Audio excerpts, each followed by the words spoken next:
Friends, अस्सलाम वालेकुम and welcome to the knowledge point. Friends, इस वक्त सबसे हॉट और करंट टॉपिक चल रहा है कि हमास और इजराइल के बीच में जो एक लड़ाई चल रही है ये अपने किस स्टेज पर पहुंच चुकी है और हमास क्या है और हमास क्यों इजराइल से वक्तन फ़वक्तन लड़ती रहती है। हमास कौन है, हमास का बैकग्राउंड क्या है, इसकी मिलिट्री कैपेबिलिटीज़ कितनी है और सबसे इम्पॉर्टेंट चीज़, हमास के पास इतने सोफिस्टिकेटेड और लॉन्ग रेंज रॉकेट्स और मिसाइल्स कहाँ से आते हैं। इन सब चीज़ों पर डिटेल में डिस्कशन होगी, सो स्टिक विद अस। वीडियो पर आने से पहले मेरी आप सबसे रिक्वेस्ट है कि do like, share and subscribe और ज़्यादा से ज़्यादा लोगों में हमारी ये वीडियो पहुँचाएँ। Now let's get back to the video.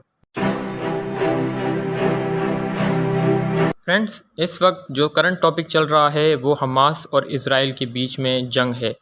Basically Hamas एक फ़लस्तीनी रेजिस्टेंस ग्रुप है जिसे 1987 में बनाया गया था बाय शेख यासीन अब्दुल अज़ीज़, जो कि मुस्लिम ब्रदरहुड यानी अख़वानुल मुस्लिमून के एक आलिम थे।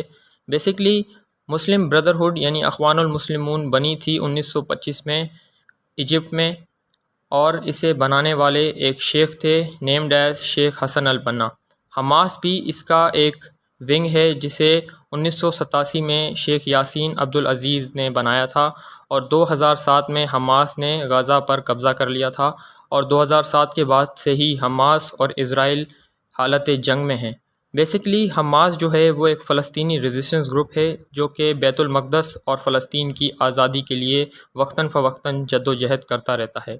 अभी रिसेंटली जो महाज़ खुला है उसमें भी हमास के जो मिलिट्री विंग है जिसे अल कस्साम कहा जाता है, उन्होंने ही इजराइल के अंदर जाकर उनकी बॉर्डर चेक पोस्ट और उनके फ़ौजियों को मारा है और कहा गया है कि 800 से ज़्यादा इजरायली जो हैं वो इस ऑपरेशन में मारे गए हैं और 100 से ज़्यादा इजरायलियों को हमास ने कैप्चर कर लिया है। जहाँ तक हमास के मिलिट्री विंग की बात है तो इसे हमास अपनी लोकल ज़बान में अल कस्साम ब्रिगेड कहते हैं। बेसिकली अल कस्साम ब्रिगेड हमास का एक मिलिट्री विंग है जो कि इजराइल के साथ डायरेक्ट कन्फ्रंटेशन में इस वक्त मौजूद है। जहाँ तक इनके स्ट्रेंथ की बात की जाए तो हमास ये दावा करती है कि उनके पास 15,000 से 40,000 आर्म्ड फ़ौजी मौजूद हैं।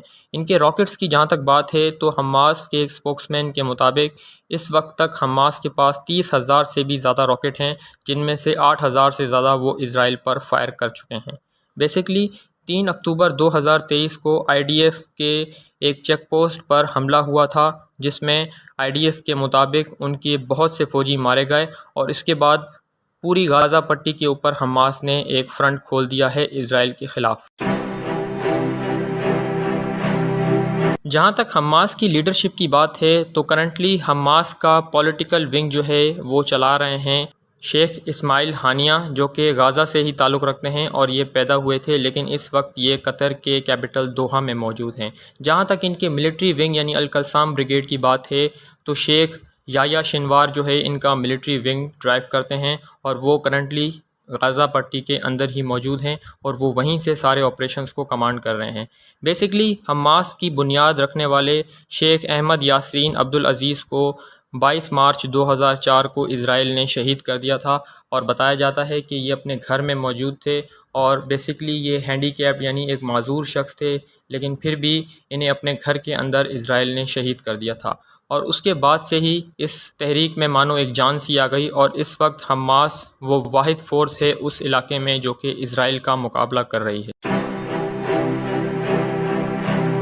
जहाँ तक हमास के वेपन्स और इनके रॉकेट आर्सेनल की बात है तो करंटली हमास के पास 30,000 से ज़्यादा शॉर्ट और लॉन्ग रेंज मिसाइल्स और रॉकेट मौजूद हैं। इनके रॉकेट्स की जहाँ तक बात है तो उनमें फजर 1, फजर 2, कसाम 1, कसाम 2 और सैगर एंटी टैंक मिसाइल्स शामिल हैं जो कि हमास इस्तेमाल कर रही है इजराइल के ख़िलाफ़। इसके अलावा इनके पास लॉन्ग, शॉर्ट और मीडियम रेंज के एंटी हेलीकॉप्टर और एंटी टैंक मिसाइल मौजूद हैं जो वो इस्तेमाल कर रही है IDF की ग्राउंड ट्रूप्स के ख़िलाफ़। आई होप आपको हमारी इन्फॉर्मेशन पसंद आई होगी। Do like, share and subscribe.